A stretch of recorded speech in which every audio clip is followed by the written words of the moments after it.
Halo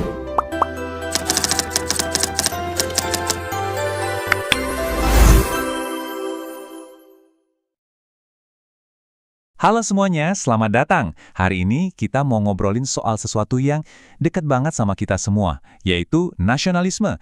Tapi tenang, ini bukan bahasan yang berat dan bikin pusing kok. Kita justru akan melihatnya sebagai bentuk cinta yang paling tulus buat tanah air kita, Indonesia. Nah, jadi kita bakal mulai dari pertanyaan yang kelihatannya simple, tapi sebenarnya dalam banget. Coba deh kita berhenti sejenak dan mikirin, sebetulnya apa sih artinya mencintai Indonesia itu? Nah, pertanyaan ini yang bakal jadi pemandu kita hari ini. Oke, kita mulai dari yang paling dasar dulu ya. Sebenarnya apa sih yang dimaksud dengan cinta tanah air atau yang sering disebut nasionalisme itu? Yuk, kita coba bedah bareng-bareng biar definisinya jadi lebih gampang kita pahami. Nah, ini dia intinya. Gampangnya gini, nasionalisme itu pada dasarnya cuma soal dua hal, kesetiaan dan kepedulian. Jadi, ini bukan sekedar rasa bangga yang teriak-teriak aja ya, tapi lebih ke sebuah komitmen buat benar-benar setia dan peduli sama nasib bangsa dan negara kita. Simpel kan? Tentunya, rasa cinta ini tuh ya bukan sesuatu yang tiba-tiba muncul gitu aja kan. Khususnya di Indonesia, kita punya fondasi yang super kuat, yaitu Pancasila. Sekarang, yuk kita lihat gimana Pancasila ini bisa jadi semacam kompas buat kita dalam mencintai negeri ini. Yang menarik banget di sini adalah ternyata Pancasila itu ngasih kita semacam peta jalan yang jelas banget. Coba lihat, sila ketiga, Persatuan Indonesia, itu adalah tujuan akhirnya, goalnya kita bersama. Terus pertanyaannya, gimana caranya kita sampai ke sana? Nah, jawabannya ada di sila keempat, lewat musyawarah. Jadi lengkap, ada tujuannya, ada juga caranya. Keren ya? Oke, tadi kan kita udah ngomongin prinsipnya, teorinya. Sekarang, biar lebih kebayang, kita lihat yuk wujud nyatanya dalam kehidupan kita sehari-hari. Lewat sebuah cerita sederhana, kita akan lihat gimana sih nasionalisme itu kalau sudah jadi tindakan.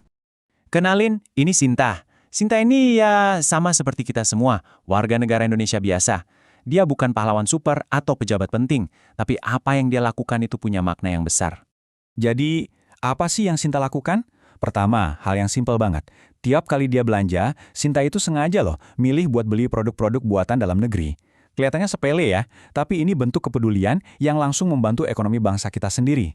Nggak cuma itu, Sinta juga dengan super bangga ikutan lomba nyanyi lagu kebangsaan di lingkungan rumahnya. Ini nunjukin kesetiaannya, rasa cintanya pada simbol-simbol dan budaya yang jadi perekat kita sebagai satu bangsa. Nah, dari cerita Sinta tadi, kita jadi kepikiran pertanyaan yang lebih gede nih. Semua tindakan Sinta, mau yang kecil atau besar, itu semuanya ngerucut ke satu hal yang sama, persatuan. Jadi, kenapa sih persatuan ini sebegitu pentingnya? Tapi sebelum kita lanjut, coba deh kita refleksi sebentar. Kalau kita lihat contoh dari Sinta tadi, coba sekarang kita tanya ke diri kita masing-masing. Apa ya tindakan kecil yang udah atau mungkin bisa kita lakuin sebagai bukti cinta kita buat Indonesia? Nah, pertanyaan refleksi tadi itu ngebawa kita ke inti masalahnya. Kenapa sih orang-orang kayak Sinta dan tentunya kita semua yang cinta sama Indonesia itu harus banget ngejaga persatuan? Emangnya apa sih untungnya buat kita sebagai bangsa kalau kita bersatu? Nah, ini dia jawabannya. Dan ini poin yang krusial banget. Karena persatuan itulah yang jadi modal kita buat membangun bangsa yang kuat. Dengan bersatu, keberagaman kita yang luar biasa ini jadi kekuatan, bukan jadi sumber perpecahan. Kalau kita bareng-bareng, kita bisa hadapi tantangan seberat apapun. Dan ujung-ujungnya, tentu aja buat menciptakan stabilitas dan kemakmuran untuk kita semua.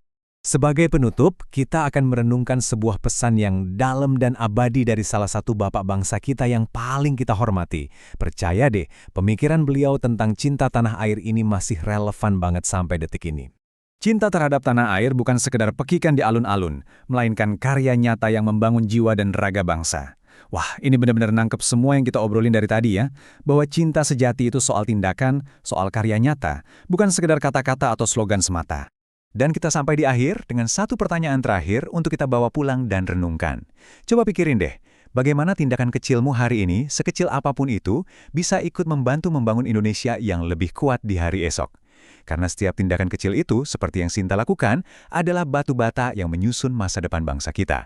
Makasih banyak ya udah nyimak.